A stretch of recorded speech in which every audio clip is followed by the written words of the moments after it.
Hi friends, welcome to today's episode of the Bible Project Daily podcast, and we're continuing our study together through the whole Bible chapter by chapter, verse by verse, and we're in this point in Leviticus where we're continuing the series of chapters that deal with the biblical basis of society and the law, and this part is going to be about making verbal agreements.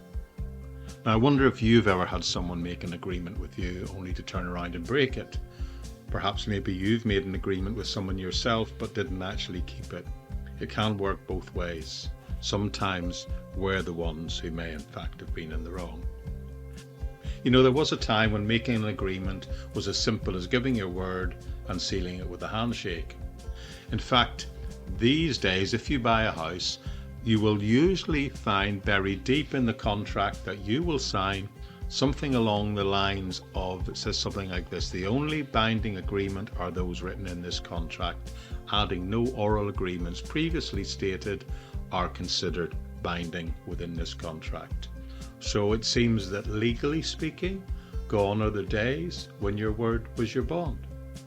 Now, interestingly enough, the Bible addresses agreements, particularly verbal agreements, way back here. It began the process in Leviticus chapter 7, and now it's discerning how to handle vows that were made under the Mosaic law. Now, we've been studying through these chapters on the basis of law and society recently, and we've arrived at chapter 30. And in this chapter, it will explain when these agreements should be made. This is verbal agreements, under what circumstances they can be annulled, and when they must remain permanently in force. But why does this subject come up here? Why at all? And why does it particularly seem to revolve around women and their relationships with their fathers, their potential husbands, and their actual husbands? Well, some say this is all coming up here because the people of Israel are about to enter into a period of war, a time when people would often make vows because they knew that some might not come back again. Therefore, it seems that it was perhaps necessary, even wise, to address this issue before the people entered the land and faced the conflicts that would lie ahead. So that's the context, and it's an important one, particularly when we approach it understanding how some people might criticize what we're about to read together. So what we'll do now is we'll turn to Numbers chapter 20 and we'll discuss this thing about making a verbal agreement. But before I do that, just to give you some context again, in this passage 5 different groups of people are going to be addressed. Each will have a different position, different qualifications also for making a verbal agreement. And although the content of the chapter seems relatively straightforward, for some, particularly in this day and age, it's become very controversial given our current environment that we live in. So as I go to this passage, you may find that it raises some questions in your mind in the way this subject is presented and the way it deals with relationships between women and men. It's bound, I'm sure, to raise questions in your mind. But please, friends, don't jump to any conclusions midway through. Try not to become outraged even, because I will try and answer them. All those complications and questions that arise, I'll try and answer them at the end. So first, I will explain what's in the passage, and then towards the end, address the points of the passage that are raised in our modern mindsets, including these controversial aspects that may arise. So what I'm saying today is strap in, get ready for today's episode of the Bible Project Daily Podcast.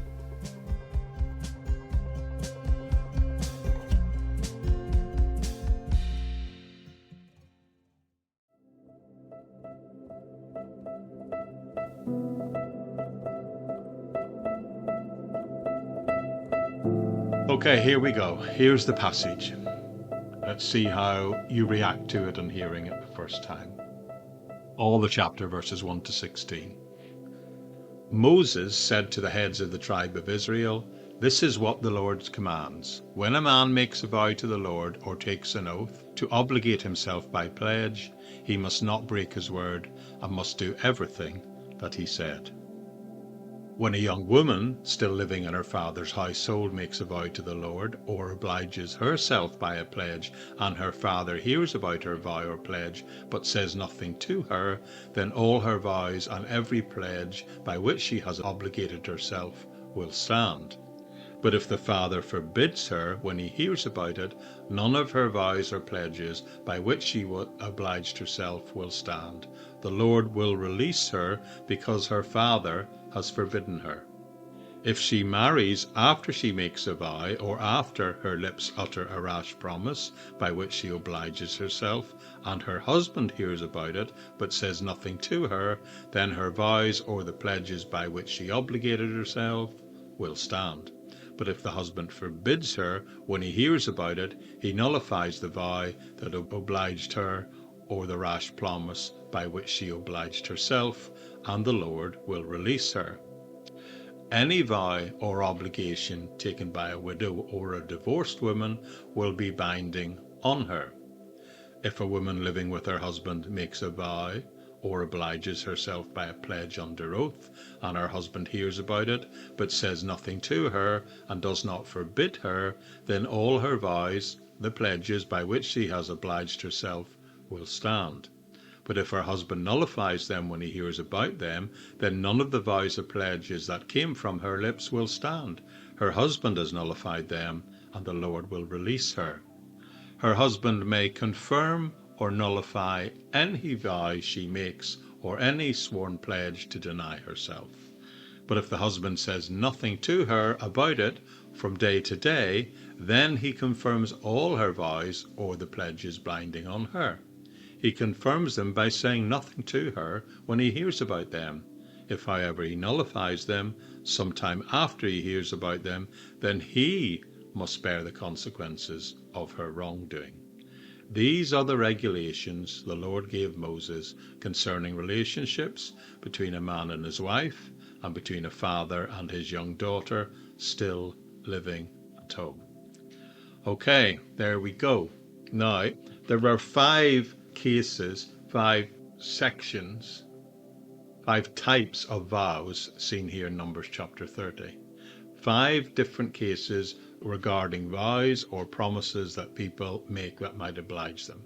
The first case in the opening verses is quite straightforward. It involves an adult man, but the 4 remaining cases all pertain to women, each in different circumstances. So case 1 was the adult man, and the first case is fairly clear and simple. It says that if an adult man makes a vow to the Lord or an agreement with another person, he must keep his word. Simple, straightforward. So this passage is emphasizing here the binding nature of verbal agreements, putting on the same level as an oath to the Lord, and he states that he shall not break his word. This guy, this single guy, must not break his word. Adult male. Remember, this is not about written agreements. It's specifically addressing the verbal commitments that people make. A man is unconditionally bound by whatever he has promised to do. Now, one commentator I read noted that vows in this context were usually voluntary promises to do or to not do specific things, and they were often given in exchange for requesting God's favour, or just offered simply as an expression of thanks to God. And that is why these promises are seen as so important and had to be fulfilled without exception. But case 2, it gets slightly different. This is involving an unmarried woman. So the second case study, if you like, involves an unmarried woman, but one who's still living in her father's house. And in verses 3 and 4, it explains that a young woman, if she makes a vow to the Lord or binds herself by an agreement and her father hears it and remains silent, in other words, he doesn't say it's wrong or overrule, then her vow stands. However, if the father hears about it and overrules it on the day he hears about it, her vow or agreement is nullified to the point where she is in fact released from it by the Lord. So this indicates that an unmarried woman under her father's roof, in a sense, must have her father's approval before making any major decision that might involve a vow or an obligation, because it will become binding upon her. Now, case 3 deals with this idea of what we might call today an engaged woman. The word actually used here is betrothed. So the third case pertains to a woman who's become engaged, betrothed. It's in verses 6 and 7, and it says that if this engaged woman makes a vow, or even makes a rash utterance, and her fiancé hears it and does not respond on the day he hears it, then for her too her vow will stand. However, again, if he overrules it immediately after hearing about it, her vow, or even a rash utterance, statement, promise, it's nullified. So this clearly suggests that an engaged woman has moved from under the authority of her father to the authority of what we would today call her fiancé, just in the same way as she had previously been to her father, only in regard to vows made before the Lord. The fourth case is that of a married woman, verses 10 and 12, and it explains that if a married woman makes a vow or binds herself by an obligation and her husband hears it, again says nothing about it, doesn't overturn it, that vow will stand. She will be accountable to fulfill it.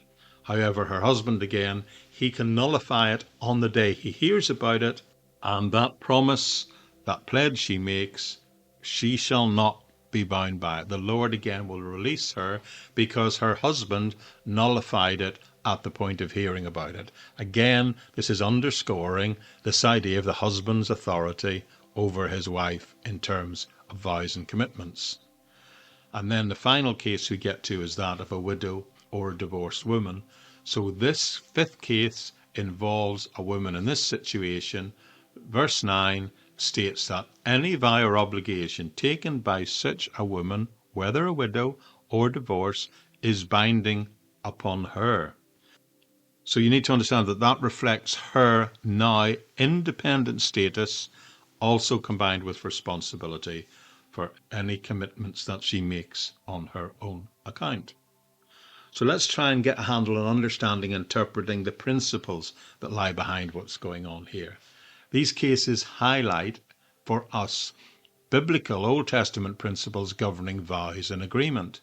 Very simply, for an adult man, any vow made is binding and must be fulfilled. But for women, the binding nature of their vows is subject to the approval, is based upon their status and the approval of either their father, their fiancé, or their husband, depending on their marital status.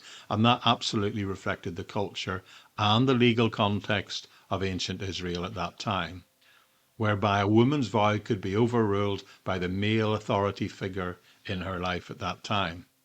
So obviously for us today, this passage raises questions about these roles and responsibilities, and particularly the responsibilities of keeping vows and agreements, particularly in a modern context where we see things generally very differently. But what we can say, it challenges us at the most profound level to consider the importance of keeping our word and the implication of making commitments, even verbal, obviously when written. So before we progress, I think I need to offer some further clarification of some of the surrounding cultural aspects of what's going on here, particularly that relating to the case of the engaged woman. I'll deal with that first because that's probably the most complicated. Most commentators agree that this pertains to a woman that they wouldn't have used the word engaged. It's what they would have called betrothed, but not yet married. Now, let me quote what one commentator I said, what I think helps for clarity. It says this: in the case of a girl who was betrothed, but not yet actually married, who continued to reside in her father's house until the period of her marriage had arrived, her property was considered vested in her husband's future. So she was regarded now as personally belonging to him. And to the extent that any act of unfaithfulness would have been treated as adultery, and any act of taking a vow or putting yourself under an obligation would need to be ratified and agreed by the husband. Now, that clarification will come fully for us, more fully formed, if you like, in Deuteronomy chapter 2. But what it's saying is the betrothed man has authority over his betrothed future wife before she actually even moves into the home. Which is why, because he has authority, but combined with responsibility, this is why the future husband, who might not have heard of the vow on the day, can still nullify it as long as it's on the first day he hears about it. Biblical betrothal differed significantly from what we would call a modern type of engagement.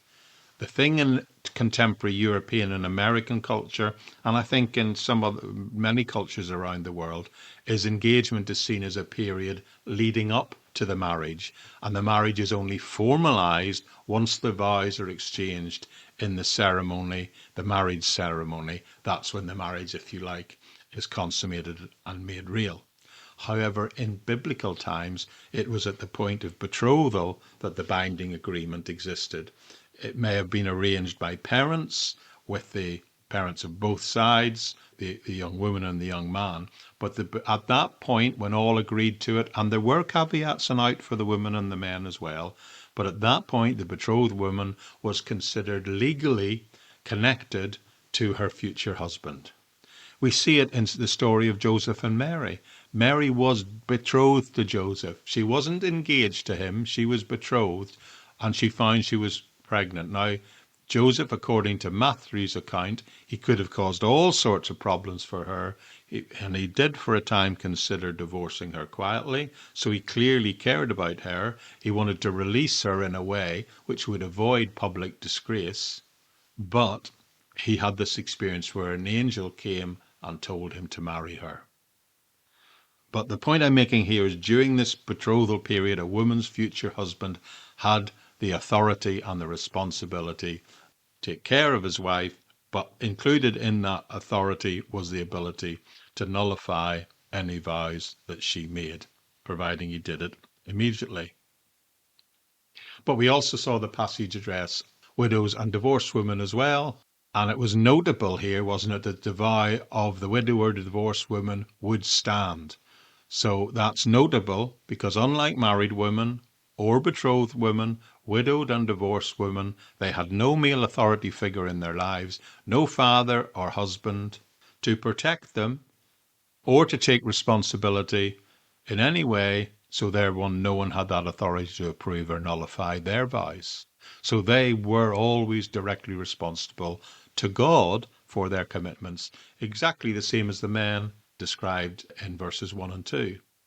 This absolutely emphasizes for women in that situation their independence aligned with their full accountability before the Lord. So this chapter's in Numbers 30, it provides a detailed framework for understanding vows, obligations, and the binding nature of them, even verbal, across a wide range of context. The distinction made between different types of women and their circumstances reflect the cultural and legal norms of Israel at that time and how those positions of authority and responsibility merged.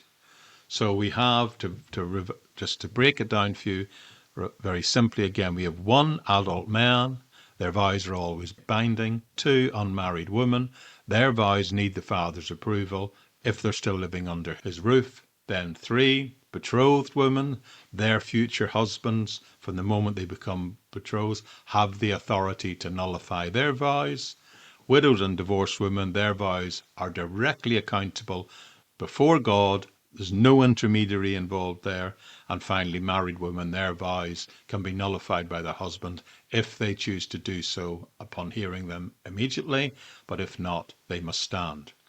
Understanding this cultural background and the principles being revealed here is crucial for us reaching a biblical worldview on how we apply personal commitments, obligations, promises, vows in the societal structures that exist in this time.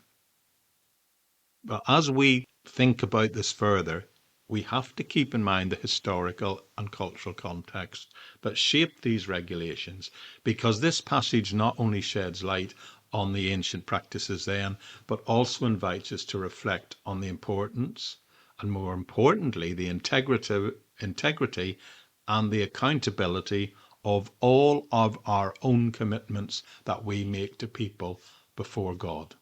So what about this chapter and its modern implications?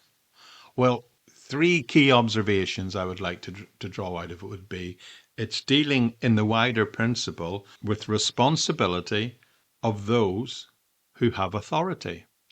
Individuals under the authority of someone else are responsible for their vows only if the person in authority over them consents. This is a recurring theme in this passage, highlighting the importance of establishing here a hierarchical system of authority and consent. So that's the second key point. It reveals for us and deals with the whole concept of authority and consent and where we get them from. Women under the authority of their fathers when single, or their husband when married, or their betrothed when engaged, they needed consent for their vows to be binding. Now, this, of course, today offends a lot of people and has led to discussion about women's role and status in the church, in society, and has for centuries raised questions about equality and authority, which I'm going to try and address in my conclusion. But for now, we'll just leave that standing there and say the third observation I think we can draw out of it, which is important and helpful today, is it brings up the principle of accountability for what we say in our speech.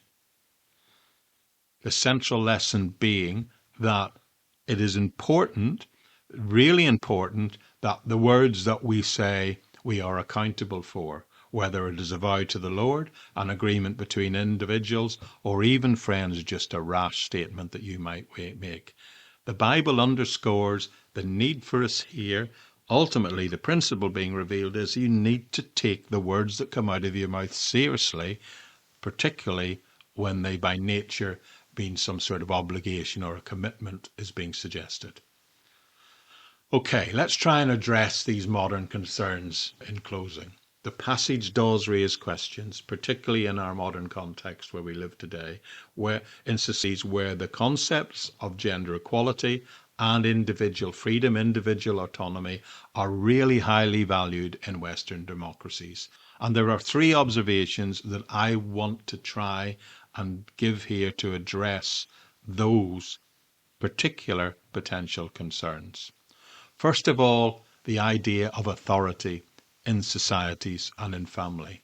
This passage, in fact, I believe establishes a much wider principle than simply saying that some people in a family are under the authority of others, because it's also saying that this authority must have the dual consent of the superior person, I'm just using the terms lightly, and the subservient person.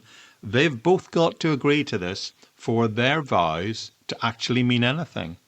And this principle, I think, applies to all situations, but that sense of hierarchical responsibility is not meant to imply here any inferiority in one role to the other.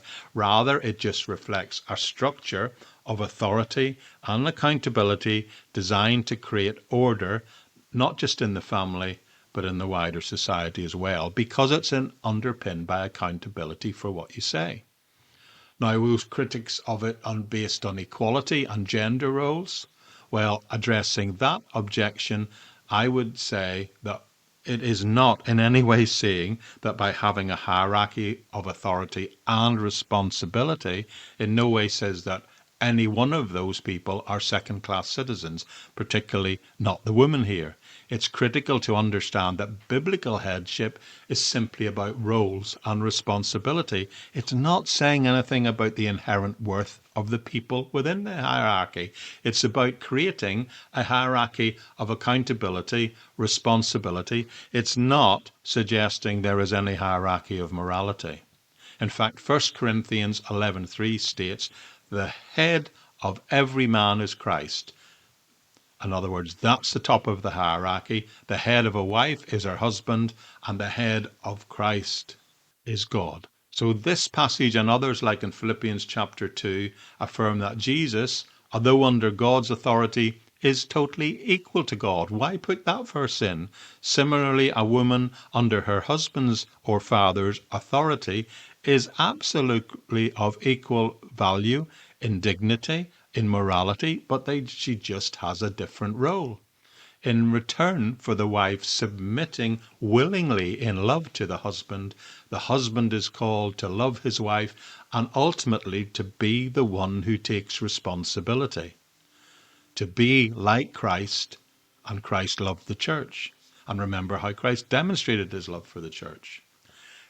And then the third principle I'd like to address is the idea, to address the principle where this passage is often attacked from a modern worldview, is the fact that it seems to undermine legal concepts by saying verbal agreements can be just as binding as written ones. And in reality, of course, that may not appear that way, the way the Lords tell you, but that is still the case, providing there's clear evidence of what they call an offer, an acceptance, and a consideration. Now, of course, this evidence today is best codified in written form. That's the plumb line. That's the gold standard, if you like.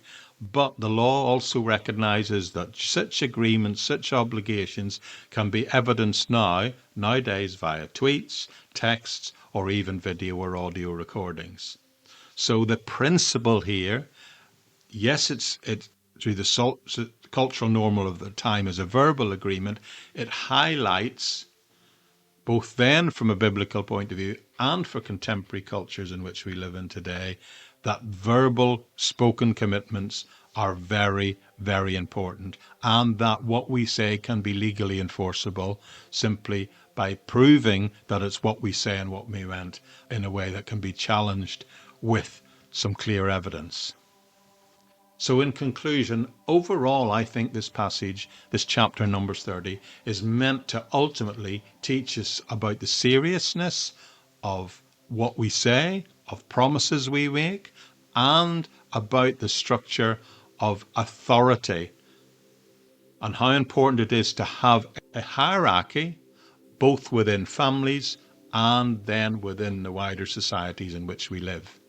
It emphasizes ultimately that words have weight and that vows, whether made to God or just simple human agreements that we say amongst ourselves, verbal or otherwise, they are still must be honored. And it calls for us to carefully consider what we say before we make any commitment. But by highlighting the roles of authority figures, it means that we have a hierarchy that is able to confirm or annul the commitments that people make and make people accountable for what they say. Now, in our contemporary context, understanding these biblical principles of authority, when coupled with responsibility, it really should inform how we approach many, many areas of our life, and in fact enable us to do it with integrity, knowing that we are accountable for all our dealings. The implication of this for what we say, for anything we promise, any verbal agreement we make, are critical. Lessons are to be learned here, particularly in today's context, where the integrity of what one says, particularly, friends, in our online world, are of becoming more and more of vital importance. There was an old legal saying that says verbal contracts aren't worth the paper they're written on, but that may sound like a pithy statement, but it misses the point entirely, and it can also lead us, if we don't understand and apply the principles being revealed here, it could lead us to miss the inherent risk and the potential for misunderstanding what we say. And this is becoming more and more critically important in the light of the cancel culture in which we live. Written agreements are easy to enforce legally, and in today's society, I would recognize when reaching that sort of business or legal agreements that you not only have a verbal agreement, but you create a written contract to make your intentions clear. And the Bible actually tells, by doing that and having that attitude, you can potentially avoid expensive, cumbersome, and depressing litigation if people disagree about what was meant afterwards. By having written contracts, the need for legal intervention, of course, will be minimized because it provides clarity and security for all involved and what they would have said verbally if they were saying it that way. And it's also, as an aside, it's what the New Testament teaches. It says for Christians, lawsuits should become a last resort due to the cost and complexity and the damage they can cause within the community. So written legal processes, of course, have their place today. But at the end of the day, it all comes down to personal integrity and responsibility.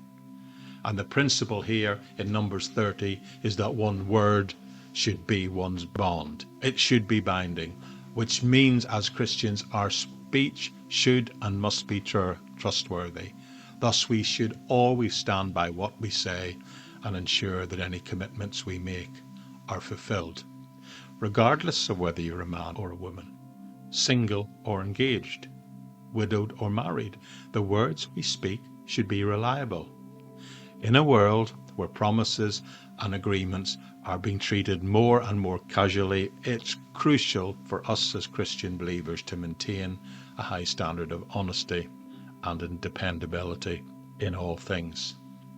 It is creating this type of society that in Western Christian-based democracies that they've been able to establish, to flourish, and to, for the most part, to some extent, drive out corruption and dishonesty.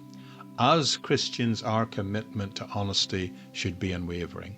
This means that we should strive to ensure in all situations that simply our yes means yes and our no means no. Our reliability in speech, backed up by our actions, should reflect our faith and the principles taught here in Scripture, first revealed perhaps in Numbers chapter 20. By adhering to the underlying principles and how they extrapolate out into practices, we can indeed honour not only our commitments to one another, but with a side benefit of not getting involved in legal entanglements, but more importantly, it means that you're living out your faith life in the integrity, a knowledge of God and His Word causes and calls us to uphold at all times. Thanks for being with me today.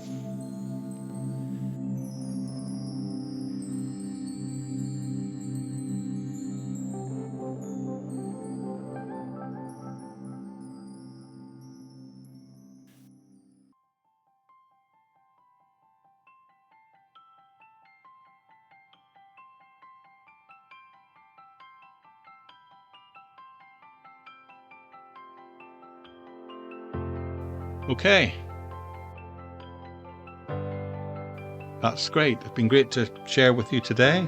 My name is Jeremy McCandless, and you've been listening to the Bible Project Daily Podcast. This podcast is available anywhere you get your podcasts from. You can subscribe to it. It's free, and that way you'll get a notification every time a new episode's dropped. And that way you can be ensured that the study of the Word of God can be part of the rhythm of your daily life. New episodes are posted Monday to Friday with occasional bonus episodes and what I call short snapcast episodes every once in a while. You're free to do this journey through the entire Bible at whatever pace suits you. I'm recording it today in May 2024, but you're free to maybe even go back to the beginning and do it at the pace that works through. And Lord willing, eventually we'll get through the whole Bible over a period. I believe I'm about 3 years into what will be a 10-year journey. Free resources are always connected with this ministry in the sense that I provide a full transcript of everything I say, as well as an episode notes page, and all of the stuff directly related to the Bible Project Daily Podcast is copyright free in the public domain for you to take and use in whatever way builds you up or builds in either your private life or even if you've got a wider ministry life. Take it and use it with my blessing, and I trust the Lord's as well. If you'd like to connect to me and this podcast on a more meaningful level, I have a thing called the Patreon community. That's free to join, but it's over there that I put loads of bonus episodes and the material and all the stuff that I'm doing and the interactions and intersections I'm having in the secular world, where I go and do public speaking once a week, of a minimum, and also just attempting to bring a biblical and a Christian worldview onto the territory where people already are with their interests. And I share all that stuff I'm doing there, either the work in progress, my preparation, and if it's recorded, an audio or video recording of it, as well as, more often than not, my reaction afterwards when I've been involved in one of these discussion groups or presented at them.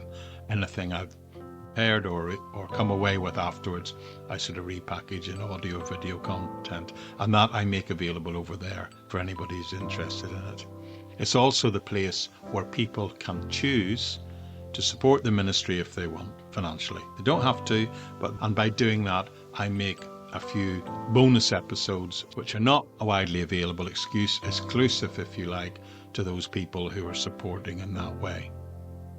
When I've done a shorter episode, I'll maybe share with you. It's been a long episode today. Perhaps when I've got a shorter episode under 30 minutes, I'll make a point of telling you some of the subjects and the matters I've dealt with over there and how you can have access to that exclusive content. But with that all said, I'll leave it there for today. Thanks again for being with me on the main thing, for taking time for us to study the Word of God together. I hope you're getting as much out of it as I am. And I do hope also I'll see you back here again tomorrow on the Bible Project Daily Podcast. Bye-bye for now.